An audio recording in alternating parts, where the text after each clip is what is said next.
Assalamualaikum warahmatullahi wabarakatuh. Selamat datang di Bapeda Corner edisi Kecamatan Sekota Makassar.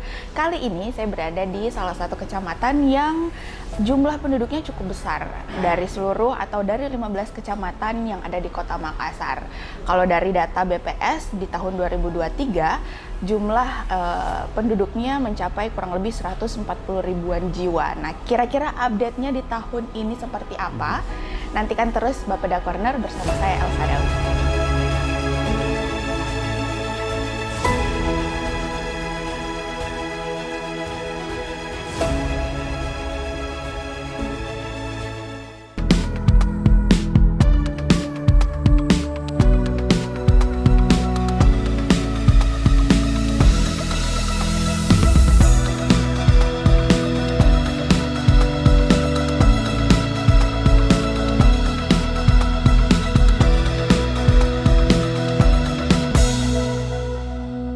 Nah, saat ini saya sudah bersama dengan Bapak Camat atau Kakak Camat deh. Siap, karena Bu Elsa. tampaknya lebih muda gitu ya. Kakak Siap. Muhammad Arif Fadli. Siap. Assalamualaikum, Kak. Waalaikumsalam warahmatullahi wabarakatuh. Itu tadi saya sempat mengantar bahwa Kecamatan Panakukang adalah salah satu kecamatan yang jumlah penduduknya cukup besar ya. Betul. Di Kota Makassar. Kalau boleh tahu sekarang ada pertambahan kah di tahun 2024 atau gimana? Jadi data terakhir di tahun 2024 ini Bu Elsa, jumlah penduduk kami itu sudah 152.000. Wah, 152.000 jiwa. lumayan bertambah ya, Pak? Siap, lumayan bertambah dari tahun sebelumnya. Oke.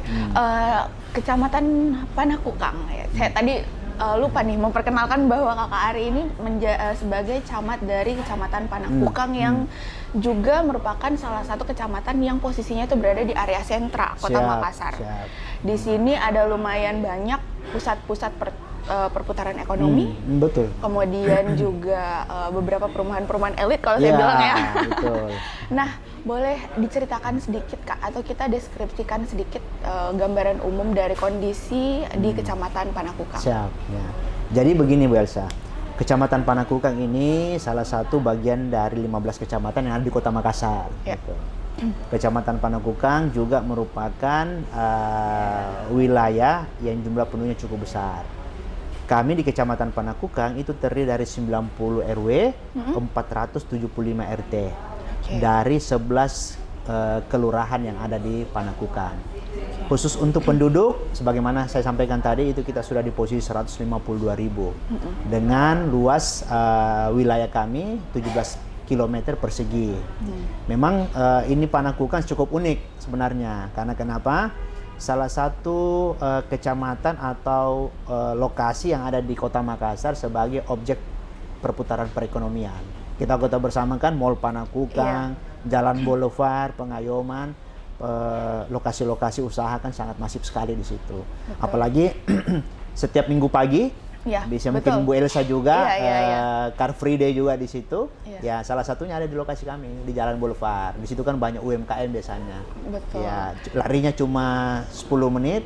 20 menit itu belanja-belanjanya biasanya. Lebih banyak waktunya untuk berbelanja ya Pak ya sebenarnya.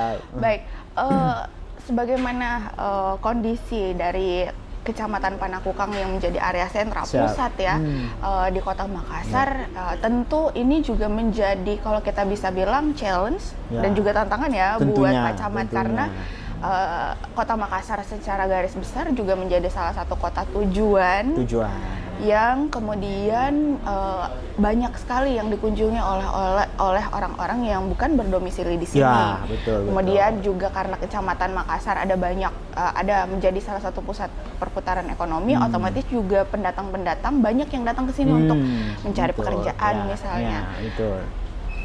Itu menjadi bebankah untuk kecamatan dalam hal bagaimana nih supaya program-program di Kecamatan Makassar bisa sampai ke tujuannya gitu untuk betul-betul untuk masyarakat yang berdomisili di sini. Ya tentunya Bu Elsa, bahwasanya tantangan kan bukan menjadi tantangan. Ketika kita sudah diberikan amanah sama Bapak Wali Kota menjadi camat di Panakukang, ya kita harus laksanakan setulus hati. Betul. Tentunya kami terbantu dengan banyaknya program-program pemerintah Kota Makassar yang notabene-nya memperhatikan tentang bagaimana perputaran ekonomi. Kita ketahui bersama Kota Makassar kan sebagai pintu gerbang Indonesia Timur. Betul.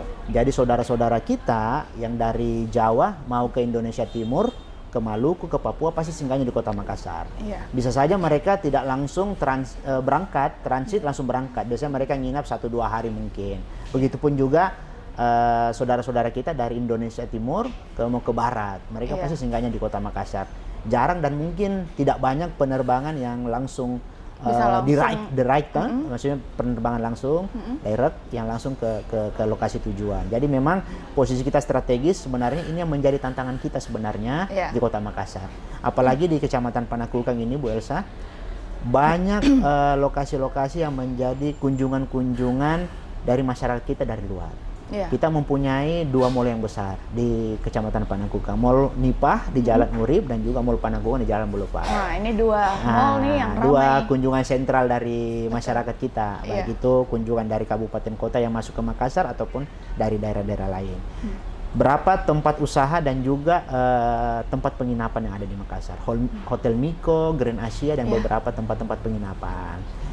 Dan juga tentunya banyak kuliner-kuliner yang menjadi andalan Kota Makassar ada di tempat kita. Rumah makan Apong ada. Pokoknya di sepanjang jalan Boulevard Pengayoman itu rata-rata makanan-makanannya enak. Makanan-makanannya enak, betul. Warkop cukup banyak, sangat masif. Juga di sini kafe-kafe yang kopinya enak juga banyak dan semuanya berada di Kecamatan Panakukang. Betul. Biasanya kalau Pak Wali Kota, biasanya kan itu mereka kalau kita misalnya berkumpul dengan seluruh kecamatan nih, ada kan biasa kayak, gimana nih, camat ini gimana, kecamatan gimana. Kalau di Panakukang biasanya sounding-soundingnya Pak Wali apa nih, Kak? Sounding-soundingnya Pak Wali tentunya tentang bagaimana masyarakat bisa terakses pekerjaan sebenarnya sih.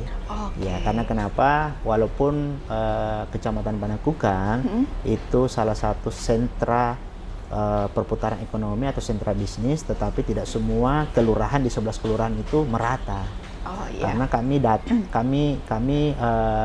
data cuma dari 11 kelurahan yang kami miliki di Kecamatan Panakukang yang masuk sentra bisnis cuma beberapa saja. Kelurahan Pandang, Kelurahan Masale, Kelurahan Paropo, Kelurahan Tamamaung. Yang lainnya kan tidak. Yang lainnya tidak. Dari 11 kelurahan ya 4 itu menjadi sentra bisnis masyarakat di Kota Makassar. Yang lainnya tidak. Tentunya kan ini yang perlu kita bahas bersama-sama. Apalagi supaya tidak ada terjadi ketimpangan antara kelurahan satu dan kelurahan lainnya di Kecamatan Panakukang. Iya, biasanya lurah-lurah tuh ngeluhnya kayak gimana nih Pak Camat, di sini putaran uangnya bagus nih, di sebelah sini kurang. Betul. Tapi sebelum jauh ke situ, supaya masyarakat tahu sebenarnya cakupan wilayah dari Kecamatan Panakukang itu dari ruas jalan mana sampai mana nih Pak? Oh ya, kalau di Jalan Pengayoman kami berbatasan dengan Kecamatan Rapucini. Ya, di situ. Sampai Hertasning itu berbatasan dengan itu Kecamatan masuk Panakukang berarti. Panakukang. Sebelah kanannya kami, sebelah kirinya Rapucini. Kalau di jalan Jalan Urip itu kita berbatasan di 2 kecamatan, Kecamatan Talo dan Kecamatan Tamalan Ria. Jalan Urip Sumoharjo. Ya, jadi tengah-tengah petaran ini masuk otomatis sudah masuk Panakukang. Ya. Batasannya tadi udah dijelaskan sama Pak Camat, ada di Hertasning dan di Urip. Ya, kalau jalan petaraninya sendiri di bagian baratnya itu 2 kecamatan lagi. Ada Kecamatan Makassar dan ada Kecamatan Taloknya sendiri masuk situ, perbatasan juga. Ya, sebelah timurnya kami Kecamatan Panakukang. Jadi udah jelas ya, jangan sampai tanya-tanya lagi nih yang sebenarnya Kecamatan Makassar atau misalnya ada konflik sesuatu terjadi di area jalan tertentu, mengiranya itu masuk di Kecamatan Panakukang. Tapi sebenarnya nggak ada masalah ya, Pak, karena otomatis seluruh kecamatan itu berkoneksi gitu ya. Betul. Kan berbicara tentang kota kan harus secara komprehensif, Bu. Betul. Ya, bahwasanya bukan ini menjadi tanggung jawab kami di Panakukang. Karena kenapa? Kalau ada konflik di Kota Makassar, orang anggapnya Kota Makassar yang tidak aman. Bukan menjadi bagian-bagian kecamatan atau kelurahan kan. Orang tahunya Kota Makassarnya yang tidak aman. Jadi memang harus ada terintegrasi, kolaborasi lurah-lurah yang ada di Kota Makassar, 153 kelurahan dan 15 kecamatan tentunya. Betul sekali. Nah, kita ngomongin masalah tadi sedikit disinggung sama Pak Camat masalah konflik. Di Kecamatan Panakukang sendiri yang biasanya menjadi pemicu-pemicunya kan mau tidak mau tetap ada ya, Pak Camat ya. Ada konflik misalnya. Apa sih yang rentan atau seringkali menjadi konflik di Panakukang itu sendiri karena menjadi sentra nih, area strategis di Kota Makassar itu betul. Otomatis pasti ada banyak pemicu yang bisa menjadi masalah. Jadi perlu kami informasikan mungkin di forum yang berbahagia ini, kami kebetulan kan baru 5 bulan di Kecamatan Panakukang, 5-6 bulan. Kami diberikan amanah oleh Bapak Wali Kota itu di awal Januari 2024. Sebelumnya kami di Kecamatan Mamajang sebagai camat di sana 2 tahun. Jadi kami sudah mempelajari secara detail permasalahan-permasalahan yang ada di Kecamatan Panakukang ini ada beberapa. Yang pertama itu masalah parkir liar. Kayaknya tuh masalah di semuanya deh Pak. Apalagi jalan Pengayoman, jalan Boulevard ini kan ibaratnya seperti gula pasir ya. Kalau di mana ada gula, di situ pasti ada semut. Betul. Nah, begitupun juga pusat-pusat bisnis, di mana ada keramaian, pasti tukang parkirnya sangat masif sekali di situ. Betul. Jadi memang saya lihat ini masalah parkiran ini harus kita bicarakan bersama dengan instansi yang terkait. Dalam hal ini PD Parkir untuk bagaimana ruas-ruas jalan yang memang tidak diperuntukkan untuk lahan parkir itu bisa digunakan oleh masyarakat umum. Betul. Karena kita lihat kan di pusat-pusat perbelanjaan yang ada di Jalan Boulevard, Jalan Pengayoman, yang sudah dari tahu yang mana parkir resmi, yang mana tidak. Betul Pak, itu kalau kita lewat Pengayoman, baru tarif parkirnya juga kan di luar dari ketentuan yang telah disepakati oleh PD Parkir dan pemerintah kota. Itu kadang kalanya. Itu menjadi permasalahan kita. Bahkan aduan-aduan masyarakat apalagi menjelang hari-hari besar kayak kemarin Idul Fitri kan. Betul. Wah, luar biasa sekali itu, Pak. Bu, luar biasa sekali bagaimana parkir-parkir liar yang ada di sepanjang lokasi tempat-tempat usaha yang ada di Kecamatan Panakukang. Betul, dan mereka minta tarifnya itu memang betul ya Pak ya, bahwa itu di luar ketentuan. Di luar ketentuan. Kalau kita normalnya tahunya 2.000 untuk motor, 3.000 untuk mobil, mereka bisa 2-3 kali lipat dari itu. Iya, bisa 5.000 sampai 10.000. Wah. Iya. Selain parkir liar, apalagi? Parkir liar yang kedua itu perang kelompok. Ada beberapa lokasi kami, kelurahan yang ada di Kecamatan Panakukang itu sering terjadi konflik sosial, perang kelompok. Tetapi alhamdulillah selama 2024 kami diapresiasi oleh pemerintah kota melalui Forkompinda, Forkompinda Kota Makassar. Di bulan Ramadan 1445 Hijriah yang kita lalui beberapa bulan kemarin, baru tahun ini tidak ada perang kelompok yang terjadi tawuran di Kecamatan Panakukang. Wah, luar biasa. Kami diapresiasi oleh Bapak Kapolres Tabes. Itu. Tentunya ini bukan menjadi prestasi bagi kecamatan, tetapi ini menjadi bagian-bagian bagaimana kolaborasi yang masif di antara stakeholder yang ada di Kecamatan Panakukang. Gitu. Betul. Oke. Parkir liar, perang kelompok. Kalau berkaitan dengan yang pusat-pusat bisnis ini ada nggak Pak? Soalnya saya baru baca berita terakhir. Ini mengenai izin-izin. Boleh ya Pak betul. Boleh ya Pak ya, karena kita tahu bahwa banyak masyarakat ya. Beberapa waktu lalu juga tim Bapeda Corner sempat ngobrol santai dengan pihak yang mengeluarkan izin. Itu memang realitanya ada banyak masyarakat di Kota Makassar yang membangun usahanya dulu, baru urus izinnya. Nah, di Panakukang sendiri gimana Pak? Oh ya, namanya lokasi-lokasi bisnis dan juga perputaran ekonomi kan pasti banyak masyarakat kita yang beraktivitas di Kecamatan Panakukang. Jadi perlu diketahui bahwasanya sudah kalau tidak salah 2 atau 1 tahun belakang ini izin-izin itu sudah tidak melalui kelurahan sama kecamatan lagi. Ada namanya OSS. Dan beberapa bulan belakangan ini IMB juga kan sudah tidak melalui kelurahan kecamatan lagi. Sudah ada penggantian nama PBG. PBG ini masyarakat sudah bisa akses melalui sistem online kan, sudah mengisi sendiri dan lain sebagainya. Ini yang menjadi permasalahan kita di tingkat kewilayahan kelurahan kecamatan karena kami belum pernah diundang secara resmi duduk bersama SKPD terkait OSS maupun PBG apa kewenangan dari kelurahan sama kecamatan saat ini, Bu. Belum ada, belum pernah sama sekali. Makanya kan kemarin minggu lalu kami sempat menjadi bulan-bulanan juga. Karena ada salah satu pelaku usaha penjual mie pedas. Nah, kami sama Tripika Kecamatan, saya Kecamatan Koramil Polsek diundang untuk syukuran saja. Nah, kami tidak ketahui bahwasanya mereka ini belum memiliki izin. Wah, terjebaklah Pak Camat. Terjebak kita. Kami hadir di situ ya sebagai namanya kolaborasi antara swasta dan pemerintah, kan kami diundang, harusnya kita hadir. Karena kan kita sama-sama ingin membangun kota ini. Tetapi dari SKPD terkait tidak pernah ada menyampaikan data-data pelaku usaha mana saja yang belum ada izin OSS sama PBG-nya ke kecamatan. Bahkan mohon maaf di kesempatan yang bagus ini, pernah di salah satu kelurahan kami Bu Elsa, ada yang membangun ruko ya, beberapa ruko itu, kecamatan kami, Satpol PP BKU kecamatan kami datang menegur. Dari salah satu SKPD malah menelpon kami bahwasanya Pak Camat, nggak usah diurus itu, sudah tidak ada kewenangan kecamatan lagi. Nah, ini kan yang menjadi permasalahan kita. Sedangkan masyarakat melapornya kan ke kecamatan sama kelurahan, bukan ke SKPD terkait langsung kan.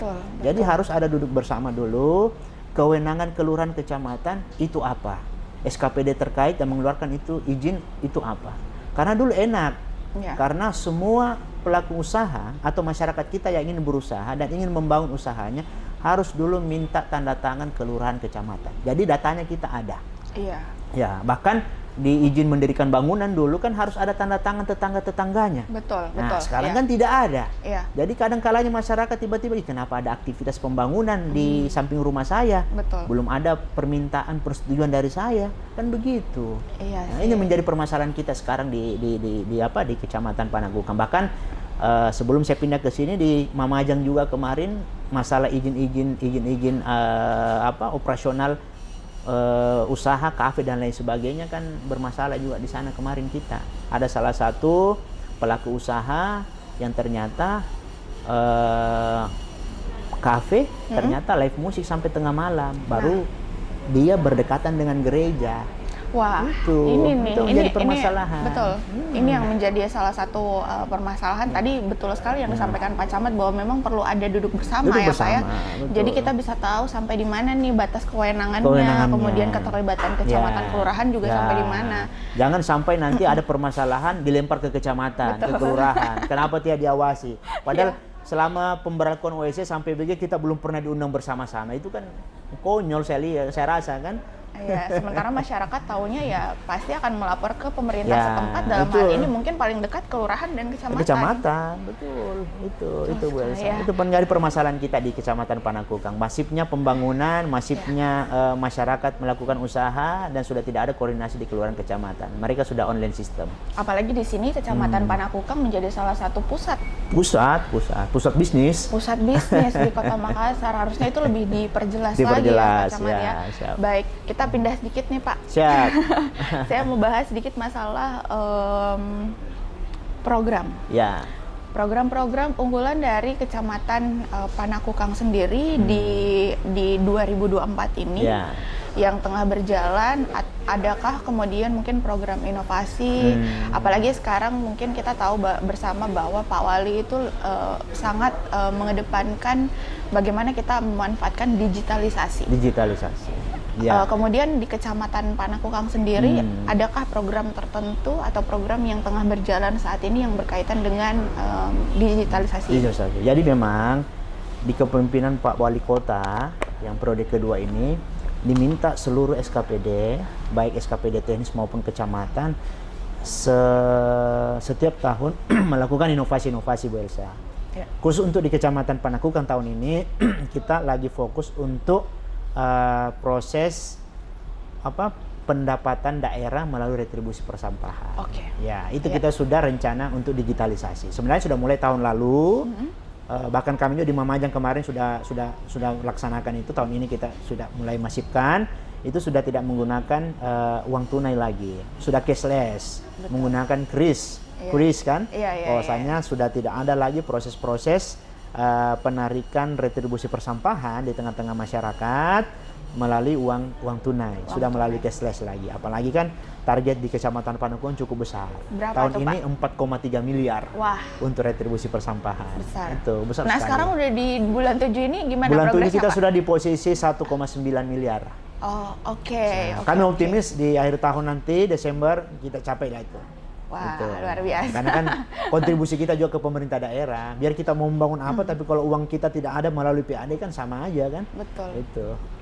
Sejauh ini untuk proses mengayo-ayo masyarakat untuk membayar retribusi itu ada kesulitan kah atau gimana, Pak? Karena mungkin, tapi kayaknya sih enggak sih, Pak, ya. Karena Panakukang ini kan termasuk area tadi kita ulang-ulangi bahwa sentra ya, otomatis mereka juga mau tidak mau perlu dengan layanan kebersihan itu. Betul. Tapi kan ada beberapa kelurahan nih yang kemudian mungkin juga bukan menjadi area sentra itu. Gimana, Pak? Jadi memang kalau kendala pasti ada kendala lah. Tidak mungkin selalu mulus dalam proses proses untuk anukan program-program yang ada di pemerintah. Tetapi kami sangat bersyukur bahwasanya banyak masyarakat kita yang merespon dengan baik menggunakan pembayaran secara cashless. Apalagi hampir 40% di Kecamatan Panakukang wajib retribusi sampahnya itu adalah pusat niaga atau tempat-tempat niaga atau pelaku usaha. Betul. Yang dimana kan pasti mereka harus punya bukti otentik mengeluarkan uang walaupun itu berapa nilainya yang harus dipertanggungjawabkan ke perusahaan atau tempat mereka usaha. Betul, kan. iya. Jadi kalau mereka cashless kan secara detail mereka sudah punya data-data yang ada berapa Mereka harus ada dibayar. bukti ya. Ada. Iya. Tidak secara konvensional lagi. Selama ini kan banyak pelaku usaha yang tidak jelas berapa sih berapa yang mereka dipungutkan, apa yang mereka dapatkan, kartiska, SKRD atau apa. Kalau cashless kan mereka kan otomatis sudah ada langsung terdebit pembayarannya kan. Iya. Jadi pelaku usaha merasa beruntung sekali, merasa bersyukur sekali penggunaan kris ini di tengah-tengah masyarakat. Dan manfaatnya itu juga untuk menghindari kebocoran. Ya, betul. Itu lagi, Mbak. Itu kan yang juga menjadi salah satu keluhan ya. Banyak juga masyarakat yang bilang bahwa kita selalu kok bayar sampah, tapi kenapa layanan-layanan dari pemerintah kota tidak menyentuh kita. Betul. Ya, sesimpel mereka nggak diambil sampahnya misalnya, padahal mereka rajin membayar. Rajin membayarnya, tapi pelayanannya tidak maksimal. Dengan adanya pembayaran kris ini, ya masyarakat jadi punya bukti kuat ya, Pak, ya, untuk mendapatkan layanan. Oke. Soal layanan nih, Pak Camat. Kecamatan menjadi layanan dasar dari seluruh masyarakat, khususnya mungkin warga yang ada di Kecamatan Panakukang. Tadi juga kita lihat bagaimana aktivitas pelayanan di ruang pelayanan kami. Ruang pelayanan di Kecamatan Panakukang. Sejauh ini gimana, Pak? Apa kemudian yang menjadi permintaan atau layanan yang paling menonjol khusus di Kecamatan Panakukang sendiri, yang paling sering nih diajukan oleh masyarakat? Siap. Jadi memang prinsip dari pelayanan itu memberikan kepastian kepada masyarakat. Kalau memang ada biaya di situ harus jelas. Betul. Perdanya atau peraturan wali kotanya. Yang ketiga, jelas persyaratannya. Apa kalau umpamanya surat keterangan ahli waris, apa-apa saja syarat yang harus dilengkapi di situ, itu harus jelas. Kepastian dan juga ketepatan waktunya. Jadi khusus di Kecamatan Panakukang ini, Bu Elsa, selama kami menjabat kurang lebih 5-6 bulan, yang banyak itu surat keterangan waris, pelayanan capil, dan juga masalah pertanahan. Karena fungsi-fungsi dari camat itu kan PPATS juga, pejabat pembuat akte tanah sementara, di mana mereka bertugas di situ sebagai PPATS mereka. Jadi kami sebagai penanggung jawab PPATS di Kecamatan Panakukang. Apalagi di Panakukang kan proses-proses jual beli tanah dan hibah dan lain sebagainya cukup masif di sini. Gitu. Oke, jadi ada 3 tadi ya yang dijelaskan oleh Pak Camat terkait apa kebutuhan yang paling sering diminta oleh masyarakat yang datang ke kantor Kecamatan Panakukang. Saya belum nanya nih kan, ini kantor kecamatan kelima nih Pak, kalau nggak salah ya, untuk edisi Bapeda Corner sekecamatan Kota Makassar. Tapi saya belum tanya pertanyaan ini ke camat-camat yang sebelumnya. Rutinitas camat seperti apa sebenarnya, Pak? Jadi begini. Soalnya gini ya, kita kasih bocoran karena beberapa waktu lalu sebenarnya udah jadwal tapping nih, tapi agak sibuk Pak Camat. Makanya kayak apa sih sebenarnya rutinitas dari seorang camat itu, Pak? Siap. Jadi kalau kegiatan-kegiatan, jadi kan SKPD atau OPD itu terbagi atas dua. Ada OPD yang teknis dan ada OPD yang kewilayahan. Kebetulan kami di kecamatan dengan keluarkan OPD yang kewilayahan. Jadi memang kalau tugas-tugas dari camat sendiri itu sebenarnya tergantung dari kondisi yang ada pada hari itu. Banyak kegiatan-kegiatan yang sebenarnya tidak teragenda, itu tiba-tiba. Nah, contohnya kayak tadi, kebetulan ada masyarakat kami atau satgas kebersihan kami yang meninggal. Itu kan tidak teragenda pasti kan, tetapi kan kita harus melayat ke situ.